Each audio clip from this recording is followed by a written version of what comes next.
Good morning, everybody. Welcome to Talking Real Estate with Champions Real Estate Team here at Berkshire Hathaway Home Services Ambassador Real Estate Company. My name is Mark Wehner II, team leader here at Champions Real Estate Team. So we jump on every Wednesday, get a rundown what's going on in the real estate market over the last 7 days.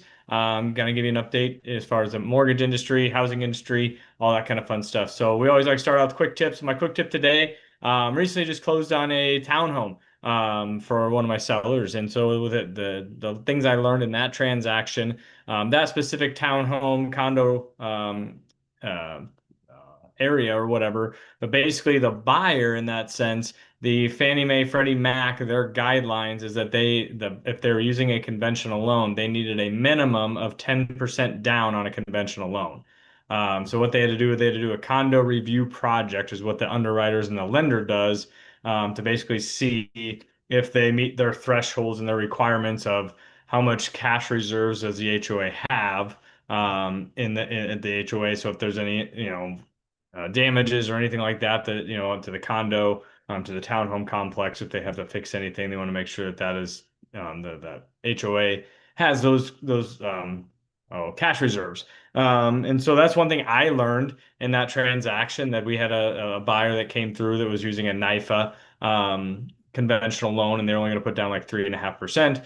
And the lender's like, "Oh, I think you should be fine. We've pulled pulled the HOAs, financials. I think everything will be good." That was on like Friday. On Monday, after they ran the numbers, ran it through their underwriters, basically they said that unless they did a full blown review, that they would need a minimum of 10% down. Well, that buyer was not able to, so in turn, that house came back on the market, and I believe we sold it. It closed yesterday. It was very a good situation for the seller. He actually ended up getting more money for the house than he did the first time, so which is a good deal. But that's something that, as a buyer, if you're looking at townhomes, you're looking at condos, those type of things, those are things you want to ask that selling agent, or even have your lender look into those specific condos and townhomes before you write that contract, so that you know everything, that if you know what the requirements are from a financing standpoint. So that way you fall in love with the house, and all of a sudden you decide you're not going to do a 10% down on the conventional, and you're only doing 5%, 3% or something like that. And then unfortunately, you're not able to get that loan to do that. I know some FHA condos and things like that have to be approved through FHA, basically a similar type standard, that the FHA basically, what they're doing is, if FHA or the investors that are giving you that loan get that house back in foreclosure, they want to make sure that the property they're getting back in foreclosure is in good repair. The HOA is still able to maintain it. They're able to do the siding, the roofing, and all that kind of stuff. They don't want to get a house back in foreclosure, that bank or the government, being FHA, get that house back and it's in disrepair and they can't sell it. They're sitting on an asset, they're losing money. So they just want to have a little more skin in the game, from that buyer, that they're able to, less risk essentially to them as the lender. So that's our quick tip, a little long-winded quick tip, but just when you're looking at condos, HOAs, things like that, just make sure that when you're going through that process, that HOA, that project or whatever, does meet those qualifications. And if there are qualifications that you need 10%, then great. If you're paying cash, no worries, in that side of it. So let's look at what's going on in the real estate market over the last 7 days. Pull it up here is the numbers we use every week, so you're probably familiar with this graphic here. So we had 668 new listings go live. Last week, I believe we had like 700 and some.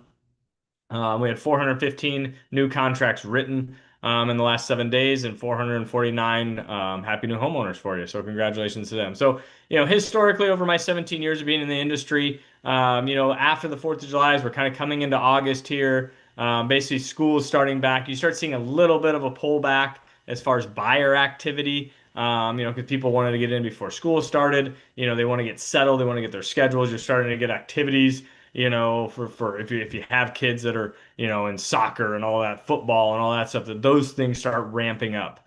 So you start seeing a little bit of a pullback from the buyers in that sense of it. But, it's still a great time, because you've had some of those, from a buyer's perspective, you may have had some of those houses that have been on the market for 2 weeks, 3 weeks, and all of a sudden they're kind of getting that crunch time, like, oh guys, we're, market's slowing down. That if you're a buyer, you may be able to go in there and, and strike a deal, with those sellers, to make sure that if they have overpriced their house, they've overshot in the market, and that market has essentially kind of rejected their position in the marketplace right now. Now you might start seeing some price reductions, just to get ahead of that curve, rather than waiting till after school starts, and the market typically slows down. It picks up a little bit around Labor Day. Everyone's got their schedules back in place. What activities maybe the kids are doing, but obviously there's tons of buyers out there that don't have kids, don't have those type of activities, and they're out there looking for houses because people are always buying and selling, any time of the year. It's just when you can kind of track those numbers, and we can see those on some of the reports that we do here at Champions Real Estate Team. So that's the things like when we're selling a house, and we're, even for a buyer, we're in tune with what the market is doing, what the market conditions are, in that specific neighborhood, so we know exactly what's going on in there, so that we can position your house to, to maximize that equity when you're selling it, and then obviously when you're buying it, to maximize your purchasing power. So that's what we're looking for, and that's why I do these videos every week. Because one, it keeps me honest and it keeps me up to date on these numbers so that I can educate you, the consumer, the buyer, the seller, and the average public, out there, what's going on in the market, keep you in tune with your largest investment. So let's jump in here with the 30,000 foot view. Pull it up just a second. So numbers wise, so these are the big picture numbers. The previous graph is literally what's going on the ground level. So these numbers don't change too much. So we had 3,850 active listings in the Omaha and Lincoln MLS. So that's the entire Omaha and Lincoln area. That it basically, if it's listed with an agent that is active on the MLS, that listing is going in the multiple listing service. And then Douglas, Sarpy County, so bringing it a little closer to home. The Omaha metro area, we had 2,258. It's out of that 3,800, and then existing homes, bringing that number out of the total 2058 is basically 1,370. So out of the entire Omaha metro area, we have 1,370 homes that are actively on the market. And then new construction, we're at 888. That was at like 904, I think, last week. So we've seen some of those new construction ones come off the market. Getting closed out there, so good for them on those builders. Inventory went down to 2.6 month supply of inventory. Our average sold price went up at 356. So, that's kind of the big picture of what's going on in the marketplace out there. What does that mean to you as a buyer and the seller? It's still a great time to get out there, putting your house on the market, maximizing that equity, and even for buyers. As we saw that the numbers went down as far as the pending units. So, I know the last week, last 7 days has been blazing hot, and we've had the corn sweat that they've been talking about, that the moisture that's been put in the air from the corn and all that crazy stuff. So it's been so humid. Some buyers are like, oh, let's wait for it to cool down. I know this weekend, it's supposed to be in the 70s, low 80s and stuff. So maybe that's another opportunity before school starts, in the next 2 weeks here, 3 weeks.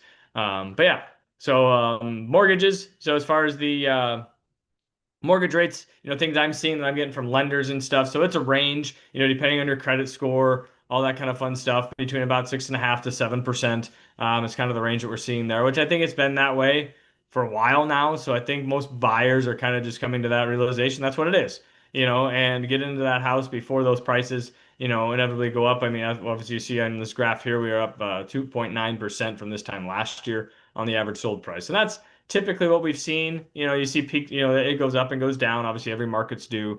But on average, we see about a 2 to 3%, appreciation, during COVID when they, were stimulating the economy. Basically, they've dumped a bunch of money in. Those prices went up 10, 15% in some different markets.